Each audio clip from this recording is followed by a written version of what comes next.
Hello everybody, Seiko StarCraft bringing you Game 2 between Haswabs and Hero Marine. Very interesting opening game. We had very fast pressure against a command center first. Haswabs trying to deny the command center and expansion, which worked. Followed up by a proxy starport into mass Oracle production. Very good hold out of Hero Marine. I've had to do the Lotus Terran against really early Protoss pressure from Stalkers and the Mothership Core. And early Terran units are very fragile. When you have Stim out and some upgrades and medevacs, they can be pretty robust. But unupgraded Marines against Stalkers that are faster than them and have shields can be pretty difficult to deal with at times. What we managed to see out of Hero Marine was just good patient play, some Widow Mines, and then when the Oracles did come in, he was able to deal with them with his mass marines well enough. I think there's a little bit of fault on Haswabs there for his control, losing them to Widow Mines and a little bit of bad engagement. We're going to see the barracks first this time. Likewise out of Haswabs with the gateway first. Doesn't look like either of them are interested in being extra greedy. I was thinking between the two games, could Haswabs have just thrown down an expansion and transitioned into a normal game? And there were several things that were going against him that would have stopped him from doing that. I don't care about achievements. Come on, computer. That happens when my internet drops for whatever reason. That's okay, I can keep casting. Great, I'm glad I've got achievements now. I was thinking once again why Haswabs couldn't have expanded. And one of the big problems with it is he would have been expanding towards the Terran that already had medevacs out and marines and mines. There was no detection available. Well, Oracles have detection, I suppose I can't say that, but his starport was proxied between the two bases, so the Terran would have likely taken that out as they transitioned into the mid-game.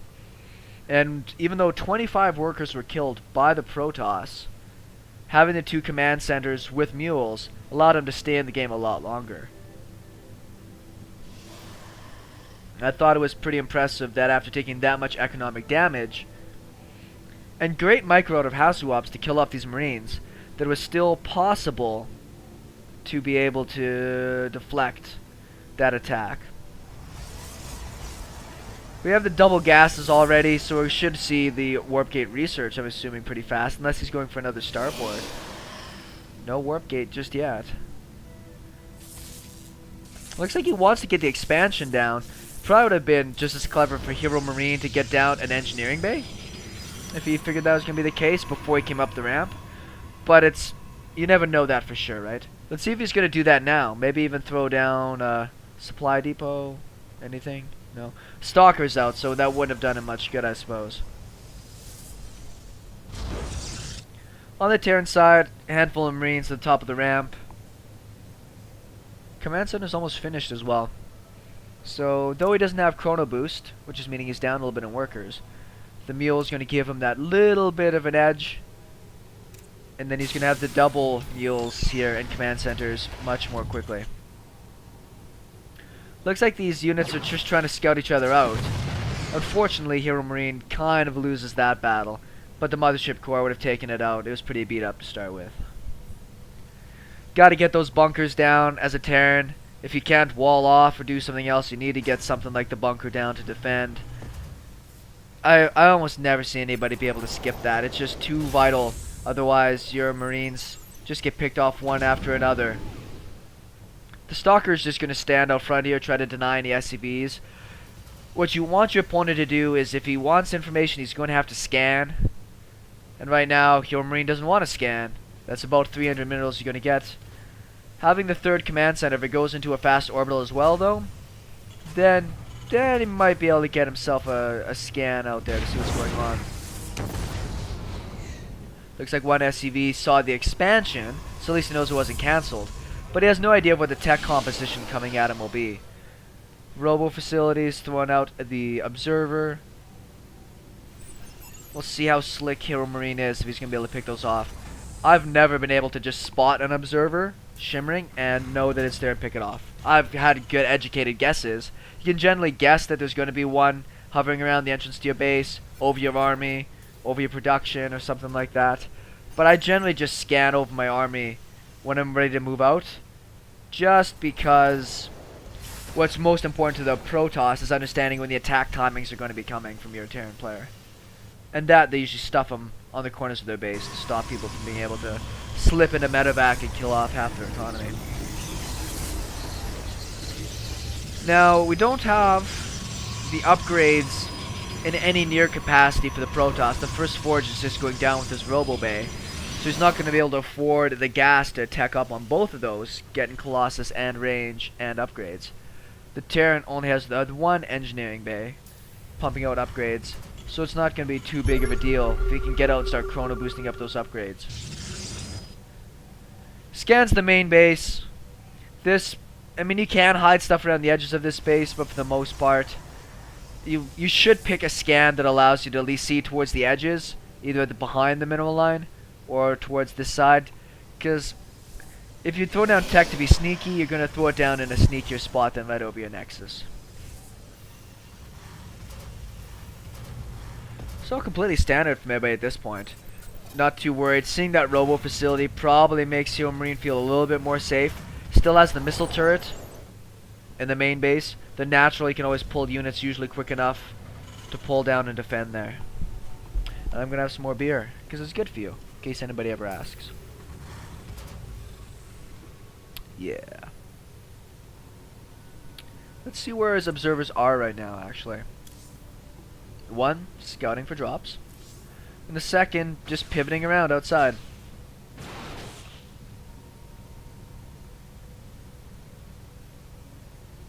Is he actually going to start that command center?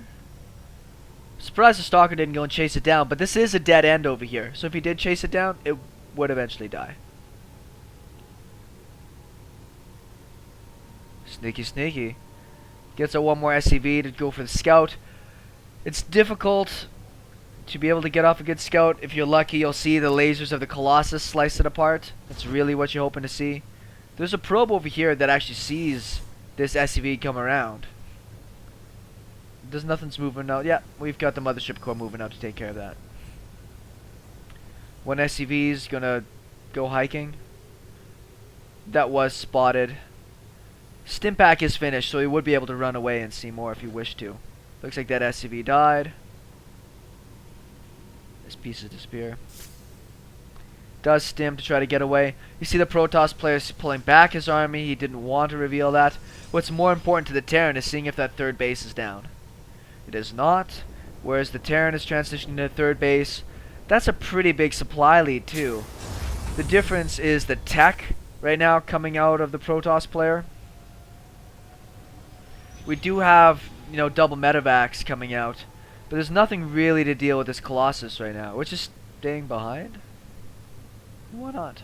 Who knows? Full force field energy, so they should be able to cut this up and get away at least at a minimum. If we look at the units tab, let's look at the workers they're at here. Terran's got a big lead on workers. I think just mechanically, Hero Marine's showing a little bit of an advantage here. I mean, he doesn't have any Vikings out or any mass tech. If we look at the upgrades, we've got +1 weapons and +2 armor already on the way, whereas the Terran is at 0-1. So he's not down a lot right now, because it's only 1-0 for the Protoss. But when these upgrades finish up here, there'll be the small timing for Haswops to have an advantage. Is this a bunker? Yeah. Looks like he's using that one Zealot to be a bit of a distraction. If Hero Marine has the right control, he could pick off the Colossus. There's just one there. But that's quite risky, particularly when the Storm finished on, what is this, 6 Templars? Doesn't have enough Storm energy on all of them. That's hefty. He's gonna get the probe. He's gonna get the Zealot. He is now all over the place. So the Viking production has started, but it's still off of one starport. Lots of barracks. Great production. I like the lines. I'm a little bit OCD with my buildings. I like nice lines. Does need to get started on his +2 armor for his units if you can. I don't want to call this the junior tech, but this is what I usually play against on ladder, which is I'm going to get 1 or 2 Colossus, a whole bunch of Storms, and then just smother the hell out of people that obviously don't have great micro at the lower leagues.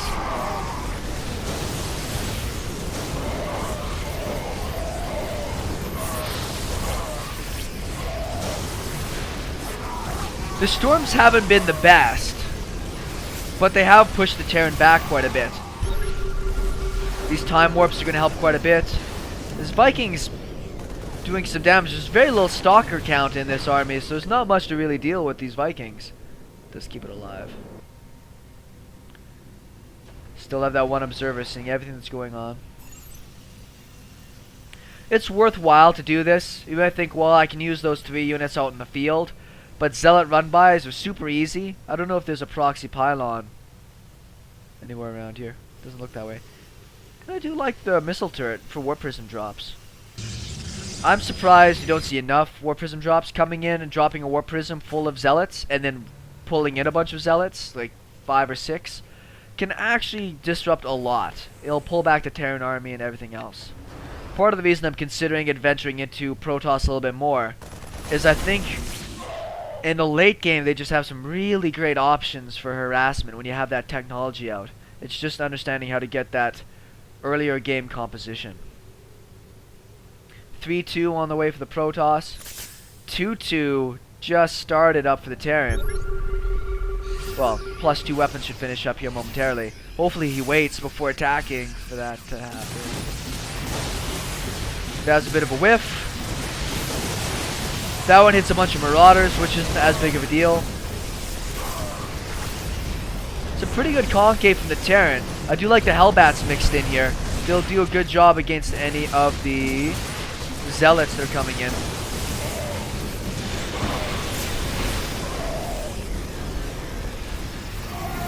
I mean, the Terran army's getting shredded, but he's almost maxed out behind this. He's just overwhelming with, it looks like, better mechanics. He's just beasting through the Storms, through the Colossus. 1 Colossus does finally go down. 4 Vikings, not a lot. It takes a little bit longer than you would like to get down the Colossus. GG, well played. Super standard game. It just, when you play those games and then you just kind of get, I'm not going to say Haswaps is whooped, but you just look at the supplies now and the control in this. You say, well, we both played standard. We didn't do anything tricky. How did it turn out with one guy being so further ahead than me at this stage of the game? And it's just great mechanics, great macro, and the ability to pull it off. And Haswaps is top notch. So that just goes to show how good Mouse was to pick up Hero Marine. The guy looks like he's going to be a bit of a force here in the next little bit. Should have some more games I'm going to cast you in the next little while. Thank you guys for tuning in. We'll talk to you later.